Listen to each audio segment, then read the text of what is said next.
Cuman ada 3 gereja yang saya lihat sekarang yang suka undang saya WL tapi sekaligus khotbah. Ya salah satunya di sini di Mount Hermon Church. Iya, satu ada gereja tempat saya ada di Bewok Pluit. Gembalanya kenal sama saya sekali, sehingga saya tidak hanya difungsikan sebagai worship leader, tapi juga salah satu pembicara di gereja itu. Satu lagi ada gereja, satu lagi di Pluit juga. Gembalanya kenal sampai gembalanya bilang, "Tom, setiap minggu sekian kamu yang khotbah ya." Saya pimpin WL di situ, tapi saya juga diminta khotbah. Dan tempat ketiga di tempat ini. Terima kasih Bapak Ibu Gembala. Tentunya jangan disamakan dengan khotbah dari Bapak Gembala ya. Bapak Gembala itu sudah langit tingkat ketiga dan wahyuannya. Jadi nggak bisa banding-bandingkan, nggak bisa bisa digedein sedikit suaranya karena suara saya sedang agak sedikit terganggu. Baik Bapak Ibu, saya sedang berdoa untuk berkhotbah hari ini. Saya mungkin nggak perlu kasih tahu latar belakang teologi, saya malu ya sama Bapak Gembala. Jadi ya, saya berdoa dan Tuhan menuntun saya untuk berbicara tentang the kingdom of God. Mungkin bisa kasih lihat ya, berbicara tentang kerajaan dari Allah. Kenapa seperti itu? Mari sama-sama kita buka yuk Kisah Para Rasul 1 ayat 1 sampai 5. Kisah Para Rasul 1 ayat 1 sampai 5 kita buka dulu, ini dikeluarin dulu. Bro Cuci, kita keluarin dulu. Kita buka Kisah Para Rasul 1 ayat 1 sampai 5. Kita baca bersama-sama. Haleluya. Kita baca sama-sama ya. Ya, yang pria mengucapkan ayat yang ganjil, yang wanita yang genap. 1, 2, 3. Hai Theophilus, dalam bukuku yang pertama aku menulis tentang segala sesuatu yang dikerjakan dan diajarkan siapa? Yesus. Ayat 2 wanita. Sampai pada hari yang berangkat sebelum ia Ayat 3 pria. Kepada mereka yang menunjukkan dirinya setelah penderitaannya selesai dan dengan banyak tanda yang membuktikan bahwa ia hidup, sebab selama 40 hari ia berulang-ulang menampakkan diri dan berbicara kepada mereka tentang kerajaan Allah. Ayat 4 wanita. Ada suara lagi ketika ia makan bersama-sama dengan mereka, yang mana mereka meninggalkan Yerusalem dan mereka tinggal di situ menantikan janji Bapa. Yang demikian katanya, aku dengar daripada padamu. Ayat 5 bersama-sama, sebab Yohanes membaptis dengan air, tetapi tidak lama lagi kamu akan dibaptis dengan Roh Kudus. Kembali kepada slide-nya. Bapak Ibu yang dikasihi dalam Yesus Kristus, saya suka sekali dari awal waktu saya terlibat di dalam gereja ini. Fokus dari gereja Mount Hermon Church seperti yang diberitakan oleh Bapak Gembala adalah Kristus. Gak bisa beralih dari Kristus. Karena di atas kayu salib, Yesus sudah berkata, sudah selesai. Tetelestai, sudah selesai. Segala dosa, pelanggaran, pemberontakan, kesalahan kita, segala kutuk dosa, sakit, penyakit, kelemahan, kemiskinan, kekurangan kita sudah ditanggung di atas kayu salib. Semua fokus harus tertuju kepada Yesus, tidak pada yang lain. Nah, apa sih sebenarnya yang dia bawa di tengah-tengah kehidupan orang percaya? Waktu Yesus datang, dia menjadi manusia. Apa yang dia bawa? Dan ini yang saya dituntun hari ini untuk berbicara tentang kerajaan. Kenapa? Ada waktu di mana sebelum Yesus naik ke surga, setelah dia bangkit dari kematian, dan sebelum dia naik ke surga, ada waktu katanya 40 hari. Jadi waktu Yesus bangkit 40 hari, Yesus menampakkan ini ayat ini. Kisah Para Rasul 1 ayat 3. Pada mereka yang menunjukkan dirinya setelah penderitaannya selesai dengan banyak tanda yang membuktikan bahwa ia hidup, sebab selama berapa? 40 hari setelah dia bangkit, berulang-ulang Yesus menampakkan diri pada murid-muridnya dan berbicara kepada mereka tentang Yesus mau salib. Setiap hari selama 40 hari tentang kerajaan. Topiknya nggak pernah berubah. Yesus setiap hari ketemu muridnya kerajaan. Setiap hari ketemu sama muridnya kerajaan. Setiap hari ketemu muridnya tentang kerajaan Allah, tentang kerajaan Yesus Kristus yang dimanifestasikan di bumi. Kenapa sih kerajaan? Kenapa Tuhan harus establish His kingdom upon His disciples? Kenapa dia harus taruh? menaruh dengan kuat tentang kerajaan Tuhan atau kerajaan Allah kepada murid-muridnya. Tentu ada sesuatu yang spesial, tentu ada sesuatu yang sangat-sangat penting untuk dibicarakan oleh orang-orang percaya bahwa kita adalah orang-orang yang sudah dipindahkan, bisa keluar masuk. Ini ayat rema Kolose 1 ayat 13. Kolose 1 ayat 13. Kolose 1 ayat 13. Rasul Paulus berkata begini. Kolose 1 ayat 13. Terima kasih Tuhan. Kolose 1 ayat 13. Kolose 1 ayat 13. Landorodo Mausyanda. Andarada Bakanda Radani. Terima kasih Bapak. Kolose 1 ayat 13. Baca sama-sama ya. 1, 2, 3. Ia telah melepas kita dari kegelapan dan memindahkan kita ke dalam kerajaan. Sekali lagi, 1, 2, 3. Ia telah melepaskan kita dari kuasa kegelapan dan memindahkan kita ke dalam kerajaan Anaknya yang terkasih. Bapak Ibu yang terkasih, bisakah kita melihat kasih karunia Tuhan di sini? Pertama, Tuhan berkata gini, Dia Allah melepaskan kita dari kuasa kegelapan. Itu artinya kita yang melepaskan diri kita sendiri atau Allah yang melepaskan? Allah yang melepaskan kita dari kuasa kegelapan. Dan bukan hanya dilepaskan dari kuasa kegelapan. Firman ini berkata apa? Kita dipindahkan. Perhatikan benar-benar ayat ini. Kita dilepaskan dan dipindahkan. Lihat ya, semuanya Tuhan yang buat, bukan kita. Saya setuju dengan Bapak Gembala. Bukan kuat dan gagah manusia. Manusia lemah, manusia jatuh, seringkali jatuh di dalam berbagai pencobaan, berbagai masalah, jatuh dalam dosa. Tapi waktu kita memandang Yesus, kita melihat karyanya yang sempurna. Yang dikatakan ini, Dia Allah melalui Yesus telah melepaskan kita dari apa? Kegelapan. Dan bukan hanya dilepaskan, dipindahkan ke dalam apa? Kerajaan. Yang setuju dengan amin. Kenapa penting? Yesus berulang-ulang ngomong kepada murid-muridnya selama 40 hari sebelum dia naik ke surga. Kerajaan, the kingdom of God, kerajaan Yesus Kristus. Kenapa penting? Dan ini penting juga karena ini, saudara. Karena pesan-pesan terakhir itu biasanya sangat penting. Sebelum Yesus naik, dia memberikan the legacy, inheritance, warisan pesan kepada murid-muridnya. Saya ingat beberapa tahun yang lalu, sewaktu papa saya meninggal. Waktu papa saya meninggal dalam umur 89 tahun, saudara. Waktu hari-hari terakhir saya bersama dengan papa saya. Setiap hari hal-hal yang saya jalani di hari-hari terakhir papa saya, itu pesan-pesan papa saya itu yang paling saya ingat sampai sekarang. Karena apa? That is the last message. Itu pesan-pesan yang terakhir yang diberikan oleh papa saya kepada saya. Untuk apa? Saya ingat nasihatnya. Saya ingat hal-hal yang Tuhan yang papa saya berikan kepada saya sebelum akhirnya dia kembali kepada Bapa di surga. Sama nih saudara. Sebelum Tuhan Yesus naik ke surga, selama 40 hari berulang-ulang, gak pernah berubah topiknya. Dia berbicara tentang apa? Kerajaan. Kenapa kerajaan? Karena gini, kita telah dipindahkan.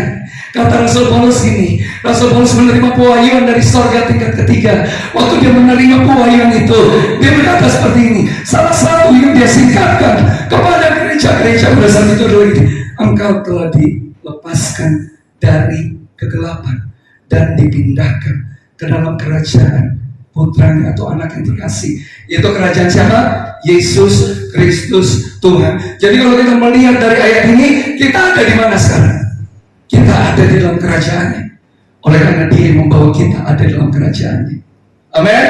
Secara posisi kita dalam kerajaannya.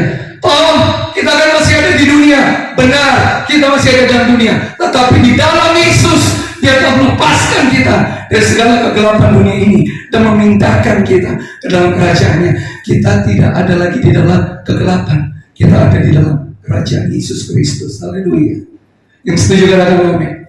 Yang setuju katakan amin. Yang setuju katakan amin. Kita ada dalam kerajaannya. Haleluya. Berarti segala sesuatu yang disediakan oleh kerajaan Tuhan Yesus itu diberikan kepada kita. Kembali ke slide-nya bro. Kembali ke slide-nya. Terima kasih. Slide yang kedua. Ini ya. Ada satu konflik yang terjadi dalam perjalanan kita. Waktu kita tahu bahwa kita sudah ditempatkan, kita sudah ada di dalam kerajaannya, kerajaan anak yang terkasih ini. Secara posisi dalam iman di dalam Yesus, kita ada dalam kerajaannya. Tapi tantangan kita sebagai orang percaya, yaitu waktu kita berhadapan dengan agama. Karena kekristenan sebenarnya bukan agama. Kalau kita pengen jujur sama Alkitab kita, di Alkitab Matius, Markus, Lukas, Yohanes tidak pernah ditulis sekalipun mengenai namanya Kristen. Kita mesti jujur dengan hal ini. Gak ada sekalipun Tuhan berkata gini, aku datang ke tengah-tengah dunia untuk mendekatkan satu agama baru, namanya Kristen. Gak ada. Tapi kingdom, kerajaan adalah satu kegerakan. Dan akhirnya kita melihat waktu murid-muridnya bergerak, mereka mendapatkan yang mereka kerajaan, mereka diurapi oleh Roh Kudus, mereka berjalan menjadi saksi Kristus. Maka disitulah kerajaan Tuhan dimanifestasikan, dan banyak orang disembuhkan, banyak orang mengalami Tuhan. Tetapi saudara tahu nggak, kata Kristen pertama kali baru muncul itu di Kisah Para Rasul 11 ayat 26. Yuk baca sama-sama itu ayatnya. Mereka tinggal bersama-sama dengan jemaat itu, kapan? 1 tahun lamanya, sambil mengajar banyak orang di Antioquia.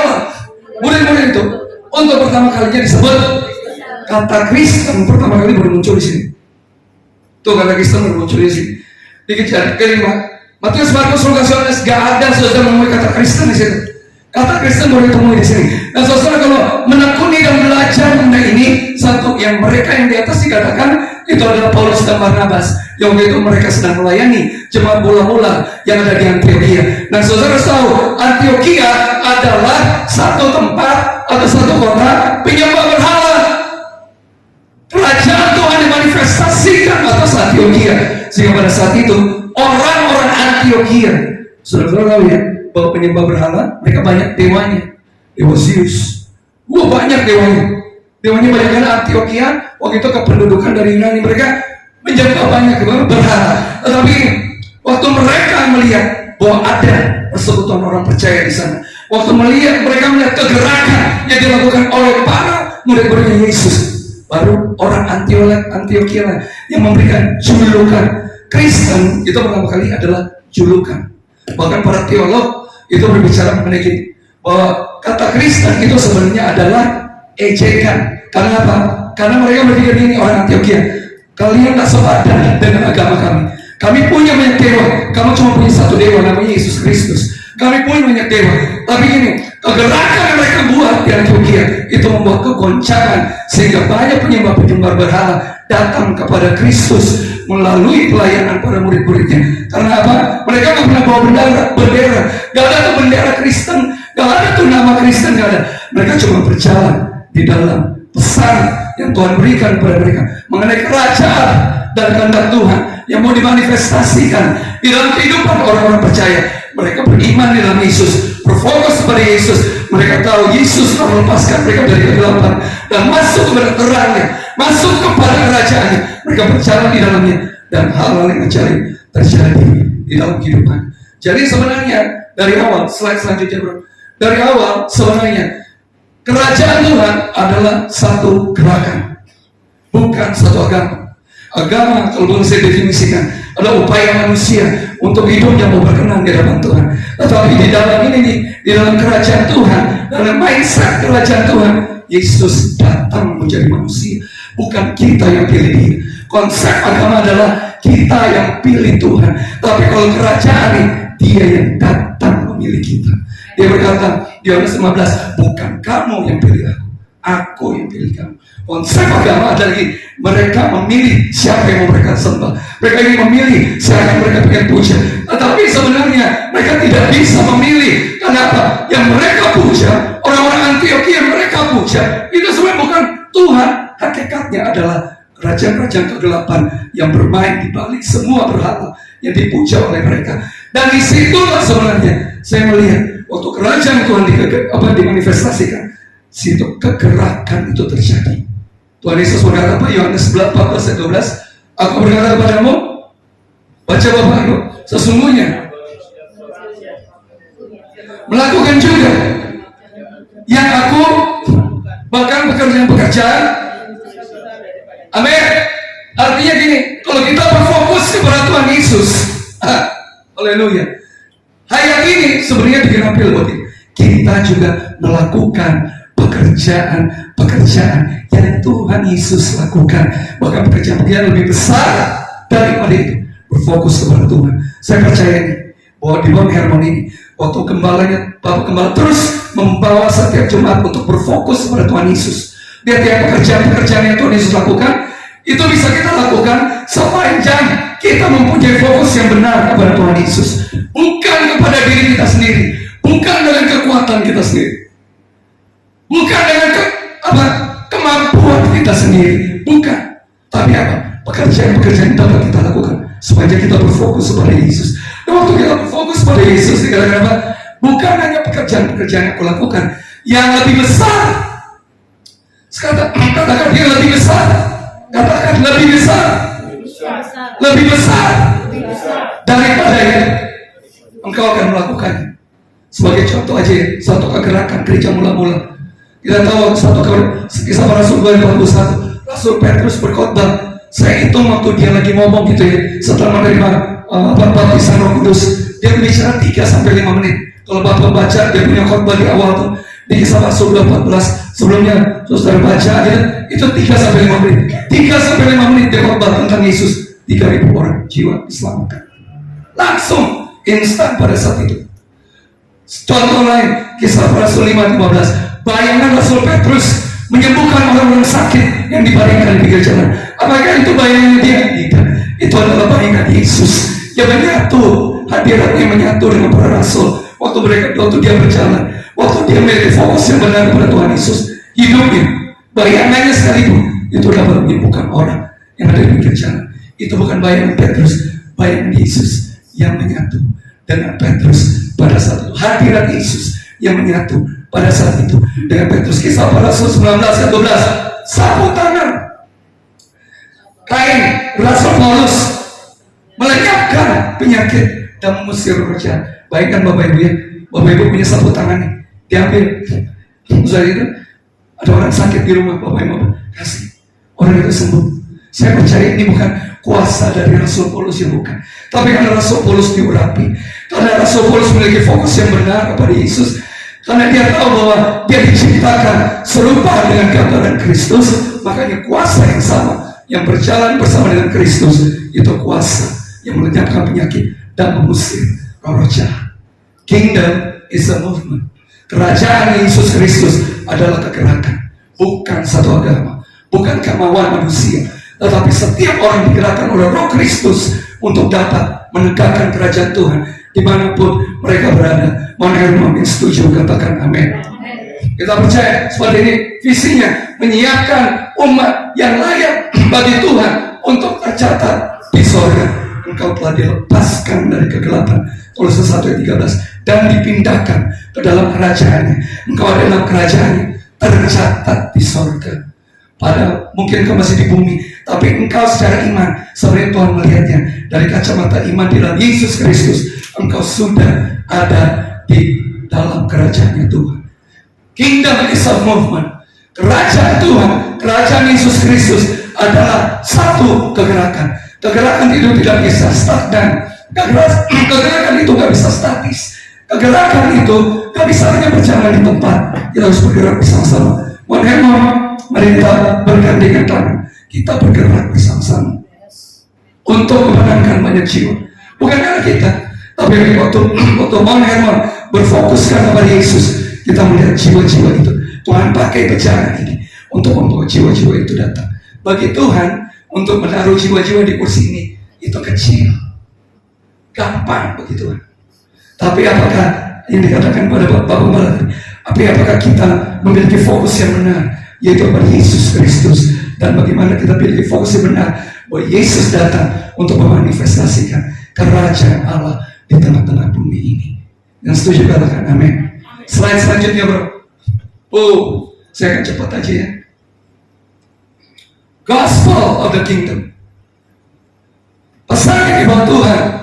Lukas 4:43 dikatakan apa? Tetapi ia berkata kepada mereka, Yesus berkata kepada mereka apa? Juga di kota-kota lain aku harus memberitakan apa? Injil kerajaan. Sebab untuk itulah aku Yesus Kristus diutus di tengah-tengah dunia oleh Bapa. Untuk apa? Memberitakan Injil kerajaan Allah. Kalau kita bicara Injil itu orang bilang kabar baik. Betul ya? Kami itu kabar baik. Saudara, waktu kita berhadapan dengan dunia ini, kita pasti tiap hari berhadapan dengan dua realita, kabar buruk dan kabar baik.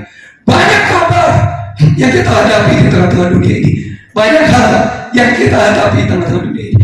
Tiap hari kita mendengar kabar baik dan kabar buruk. Tiap hari kita mendengar sekarang di Israel sedang terjadi peperangan.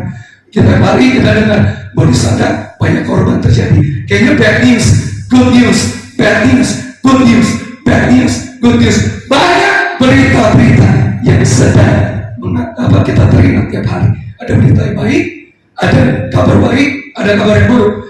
Tapi Yesus spesifik. Tuhan Yesus itu spesifik. Dia bilang ini, memberitakan Injil atau kabar baik apa?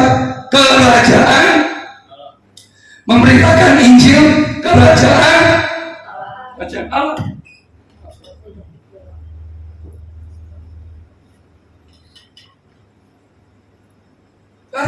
Karena untuk itulah aku diutus oleh Tuhan Yesus.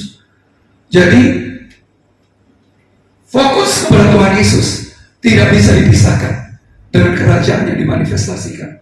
Saya berdoa di tempat ini, di Monument Church, kita menegakkan satu fokus yang benar kepada Yesus, dan bagaimana di gereja ini ada kerajaan Tuhan yang dimanifestasikan, ada kerajaan Allah yang dimanifestasikan di tempat ini. Saudara, waktu itu terjadi di tengah-tengah kehidupan umat percaya, waktu mereka tahu mengerti bahwa mereka memanifestasikan Yesus dan kerajaannya, maka sebenarnya mereka sedang menghadirkan atmosfer surga, menghadirkan hadirat Tuhan.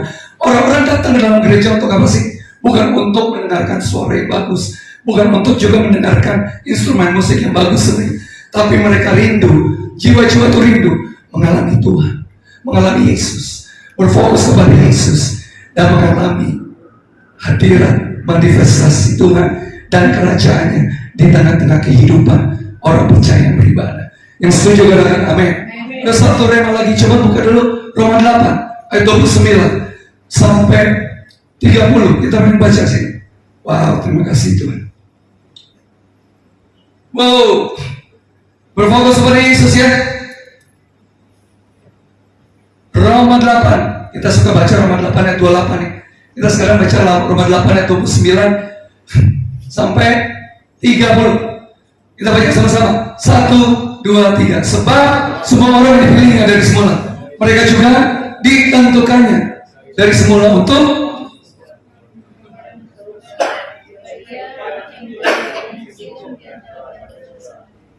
30. Mereka yang ditentukan dari semula, mereka itu juga yang dipanggil. Mereka yang dipanggil, mereka itu juga yang dibenarkannya. Dan mereka yang dibenarkan, mereka itu juga yang dimuliakannya. Haleluya. Di dalam kerajaan Yesus ini loh, kita dikembalikan kepada the blueprint of God. Kita dikembalikan kepada cetak birunya Tuhan yang awal mula. Karena ini Kejadian 1 ayat 28 sampai 30 itu berbicara bagaimana waktu Tuhan semesta alam menciptakan manusia, dan Tuhan berkata gini, marilah kita menciptakan tuh. Bapak Gembala tanggal 1 kemarin sempat membagikan hari, marilah kita, Bapa, Putra dan Roh Kudus, karena marilah kita, dia berkata, marilah kita menciptakan manusia serupa dan segambar dengan kita, supaya mereka berkuasa atas bumi.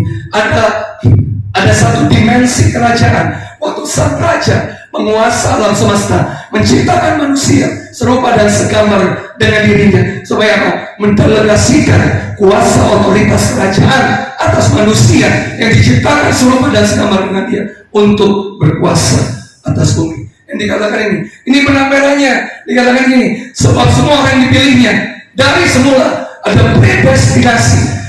Orang tidak mungkin tidak menyadari, tapi gini, waktu engkau dipilih semenjak semula, dikatakannya gini, mereka juga ditentukan dari semula untuk menjadi apa? Serupa dengan gambaran anaknya. Anaknya siapa? Anaknya siapa? Yesus. Come on. Ini yang dikatakan menjadi serupa dengan gambaran anaknya siapa? Yesus Kristus. Supaya anaknya itu, Yesus Kristus, menjadi yang sulung di antara banyak saudara. Ingat ya, kita punya identitas, gambaran Yesus Kristus dalam kehidupan kita. 30, mereka yang ditentukan dari semula, mereka juga yang apa? Dipanggil. God call us. Everyone that has the image of Jesus. Setiap orang yang memiliki gambaran Kristus itu dipanggil. Pas mereka dipanggil, selanjutnya apa? Dibenarkan. Setelah mereka dibenarkan apa? Dimuliakan. Haleluya. Ini kasih karunia Tuhan. Engkau dipanggil, engkau dibenarkan, dan engkau dimuliakan. Aduh, Tuhan, saya bersyukur. Fokus ibadah kita kepada Yesus itu tidak pernah sia-sia. Benar yang dikatakan Bapak Gembala. Waktu kita punya fokus yang benar kepada Yesus Kristus, maka kita adalah orang yang dipanggil, dibenarkan, dan dimuliakan. Waktu kita tahu bahwa kita orang-orang yang dipanggil, dibenarkan, dan dimuliakan, membawa kerajaan Tuhan, membawa gambaran Tuhan Yesus di tengah-tengah dunia ini, maka gini, Tuhan pakai bejana kita untuk bisa menjadi kesembuhan bagi orang lain. Tadi Bapak Gembala bilang, saya ini siapa? Tapi orang Tuhan bisa pakai saya untuk menyembuhkan banyak orang sakit. Tuh Pak Gembala bilang, Tuhan saya ini siapa? Tapi Tuhan bisa pakai saya untuk membuat orang yang mungkin sampai ini tidak pernah hamil, tapi saya doakan ratusan orang bisa hamil. Siapa kita, saudara? Kita tidak cuma bicara tanah liat, kita nggak ada apa-apanya, tapi kita dipanggil. Setelah kita dipanggil apa? Kita dibenarkan. Setelah kita dibenarkan apa? Kita dimuliakan. Untuk apa? Berjalan di dalam keserupaan akan Kristus dan memanifestasikan kerajaannya di bumi seperti di surga. Haleluya. Kasih tepuk tangan dulu buat Tuhan kita. Haleluya. Kembali kepada slide, bro. Kembali pada slide. Betapa dahsyatnya Engkau, Tuhan. That is the gospel. Tuhan bawa Injil yang spesifik. Injil yang mana? Kabar baik yang mana? Kabar baik kerajaan Allah. Jangan pernah bergoncang dari situ, karena kita telah ada di dalam kerajaannya Allah. Kita menerima kabar baik yang melepaskan kita dari kegelapan dan masukkan kita ke dalam kerajaan putranya Yesus Kristus. Slide selanjutnya. Mari kita buka sama-sama Lukas 12 ayat 32. Bapak Ibu bisa buka Lukas. Yes, God. Lukas 12 ayat 32. Lukas 12 ayat 32. Ini ayatnya singkat tetapi dahsyat. That is the gospel. Ini kabar baik kerajaan. 12 ayat 32 kita baca-baca sama-sama ya. 1, 2, 3. Janganlah takut, hai kamu kawanan kecil, karena Bapamu telah berkenan memberikan kamu. Kita tidak sedang mencapai kerajaan. Kita tidak mau coba-coba dengan kekuatan kita untuk mendapatkan kerajaan. Tuhan Yesus berdiri, jangan takut, hai kamu kawanan kecil, karena Bapamu telah berkenan memberikan kepada kamu kerajaan. Dalam bahasa Inggrisnya, tadi kita masuk slide itu, Father's good pleasure. Father's good pleasure.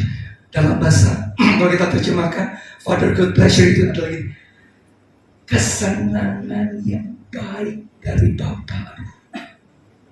Kalau Bapa tuh senang memberikan sesuatu kepada kita, ini keluar dari hati Bapa. Father's good pleasure. Di dalam Yesus Kristus Tuhan, kita diberikan kerajaan itu. Kita tidak merengek-rengek minta kerajaan itu. Kita tidak sedang mencoba dengan kekuatan kita supaya kita ada dalam kerajaan itu. Kita tidak mencoba untuk dengan kekuatan kita mencoba untuk memanifestasikan kerajaan Allah dan diberikan. Itu diberikan karena Tuhan Yesus berapa? Tuhan Yesus berkata, Bapamu berkenan memberikan kamu kerajaan itu. is the gospel. Itu kabar baik kerajaan. Engkau bukan hanya sudah dipindahkan ke dalam kerajaannya, tapi kerajaan itu diberikan kepada kamu. Satu Rema, Ibrani 12 ayat 29. Wow, haleluya. Terima kasih Tuhan. Ibrani 12 ayat 29. Waduh, kalau Fanny bisa sampai sore, Fanny bisa replay saya ini. Oke. Dan daripada jam 2, jam 4, haleluya. Kasih karunia apa memampukan aku Tuhan. Dahsyat. Ibrani 12 ayat 28. Baca sama-sama ya, Indo. 1, 2, 3. Jadi karena kita menerima kerajaan yang tidak tergoncangkan, marilah kita mengucap syukur dan beribadah kepada Allah menurut cara yang berkenan kepadanya dengan hormat dan takut. Di sini kita mengambil kerajaan atau kita menerima kerajaan? Coba. Menerima, karena Bapa dengan kerinduan yang sangat baik dalam satu kedalaman kerinduan Bapa memberikan Father's good pleasure, memberikan kerajaan itu. Dan Tuhan berkata gini, kerajaan itu dalam hati ini dikatakan tidak tergoncangkan. Kerajaan ini apa? Tidak tergoncangkan. Sekali lagi, kerajaan ini apa? Tidak tergoncangkan. Waktu engkau tahu bahwa engkau dilepaskan dari kegelapan dan masuk ke dalam kerajaannya, engkau bukan hanya menerima kerajaan di sini posisimu, tapi engkau menerima kerajaan yang tidak tergoncangkan. Dunia boleh bergoncang, masalah boleh ada, tantangan boleh ada, apapun yang kau hadapi dari dunia ini kayaknya ingin menggoncang engkau. Tapi engkau memposisikan dirimu di dalam kerajaannya yang tidak tergoncangkan. Haleluya. Engkau berada di dalam Kristus, Kristus ada di dalam engkau berada di dalam kerajaan yang tidak tergoncangkan. Maka apapun boleh terjadi atas dunia ini, hidupmu akan terus stand firm, kuat di dalam kerajaan Yesus Kristus Tuhan. Yang setuju katakan amin. Yang setuju katakan amin. Berjalanlah terus di dalam kerajaan, karena kerajaannya tidak tergoncangkan dalam kehidupan kita. Masuk ke slide, brother. Haleluya. Ini kabar baiknya, kita menerima kerajaan yang tidak tergoncangkan. Father's good pleasure. Bahasa Inggrisnya kalau kita cek di King James Version, the Father's good pleasure, melalui Yesus Kristus, Dia Bapa memiliki kerinduan untuk memberikan kerajaan itu kepada kita. Slide terakhir. Maka saya bilang saya nggak terlalu panjang ya. Dahsyat, luar biasa Tuhan, Engkau dahsyat. Ini dia bagian dari apa yang selalu Tuhan mau ingatkan kepada kita. Ini ayat yang selalu mungkin sering kita bicarakan, tapi seringkali juga kurang dimengerti oleh banyak orang Kristen di kalangan ini. Carilah dahulu kerajaan Allah dan kebenarannya, maka semuanya itu akan ditambahkan kepadamu. But seek first the kingdom of God and His righteousness, and all these things shall be added to you. Kita tahu ya, ayat ini di atasnya apa? Itu berbicara tentang kekhawatiran. Apa yang kau pakai, apa yang kau mau minum, apa yang kau pengen makan, minum, pakai. Tuhan Yesus berkata di ayat di atasnya, Matius 6 ayat 33. Kalau kita baca di atasnya Matius 6 ayat 32, itu semua kata Tuhan dicari oleh orang-orang yang tidak mengenal Aku. Kalau fokus kehidupan kita, makan, minum, pakai, makan, minum. Setiap hari fokusnya pengejaran kita hanya untuk memenuhi kebutuhan makan kita, untuk memenuhi kebutuhan minum kita, hanya untuk memenuhi kebutuhan pakaian kita supaya kelihatan keren. Kata Tuhan gini, itu semua dicari sama orang-orang yang tidak mengenal Aku. Tapi bagimu, carilah dahulu, seek first the kingdom of God. Betul? Dan kebenarannya, maka semuanya itu akan ditambahkan kepadamu.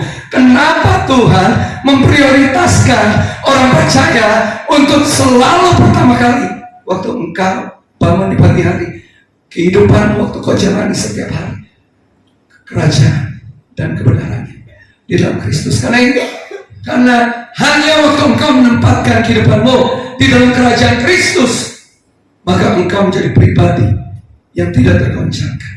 Engkau akan menjadi pribadi yang lebih daripada pemenang. Saya suka tadi Bapak Kepala bilang bahwa problem kamu tantangan nggak mungkin, proses pasti ada dalam kehidupan manusia. Tetapi kekuatan untuk dapat menghadapi tantangan, proses kehidupan itu hanya bisa kau hadapi waktu kau ada di dalam Kristus. Kristus ada di dalam engkau dan kerajaannya ada di dalam engkau dan kau ada di dalam kerajaannya.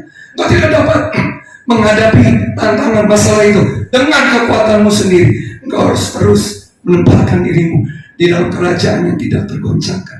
Cari dulu kerajaannya yang pertama kali, kerajaannya dan kebenarannya. Righteousness di sini kalau kita melihat dari bahasa aslinya itu berbicara tentang gaya hidup kerajaan. Kerajaan itu punya value, kerajaan itu punya nilai, kerajaan Tuhan itu punya standar, kerajaan Tuhan itu punya namanya the way of life, punya namanya satu jalan yang harus kita ambil. Dan kalau kita ada di dalam kerajaannya, Tuhan mau kita berjalan di dalam nilai-nilai kerajaan yang ada di dalam kerajaan Tuhan, supaya kita berjalan di dalam keserupaan akan Kristus. Nilai-nilai kerajaan.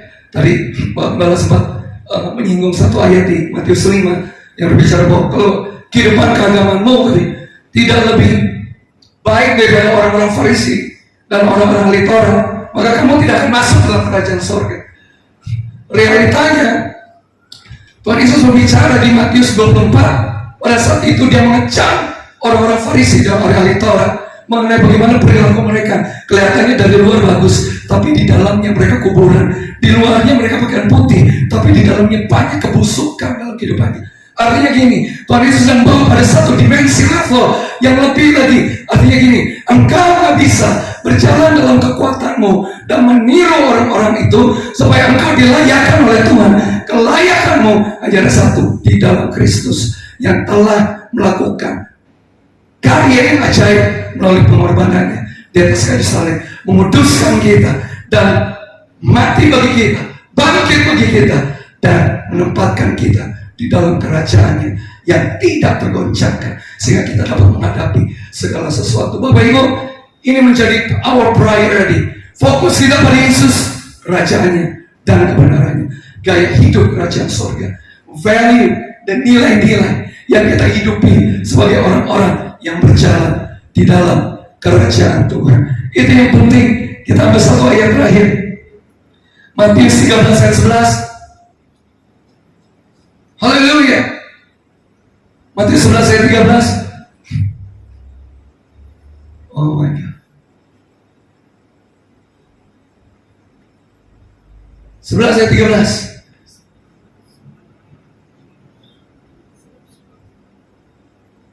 Matius 13 ayat 11. Matius 13 ayat 11. Jadi kita baca sama-sama. 1, 2, 3. Jawab Yesus, kepadamu diberi karunia untuk mengetahui rahasia kerajaan surga, tetapi kepada mereka tidak. Kalau Bapak Ibu baca nih seluruh perikop yang ada, Tuhan Yesus seringkali berbicara kepada orang melalui perumpamaan, tetapi pada orang yang dekat dengan Dia tidak berbicara dalam perumpamaan. Dia berbicara plainly, dia berbicara jelas mengenai segala sesuatu yang dia jelaskan. Waktu dia sedang ngomong dengan murid-muridnya, waktu dia sedang ngomong sama orang-orang yang dekat dengan dia, Yesus tidak pakai perumpamaan.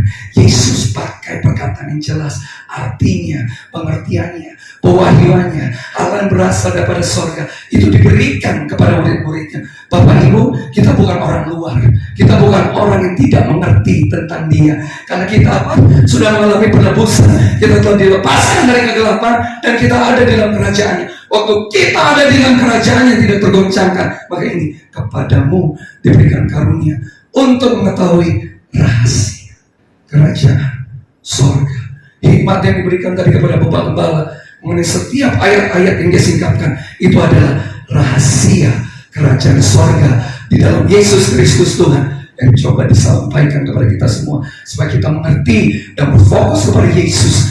Dan manapun kita berada, kita tahu Yesus dan kerajaannya bersama-sama dengan kita, dan kita ada di dalam kerajaannya yang tidak tergoncangkan. Bapak Ibu dapat wahyu itu? Kita dapat apa yang disingkapkan pada siang hari ini?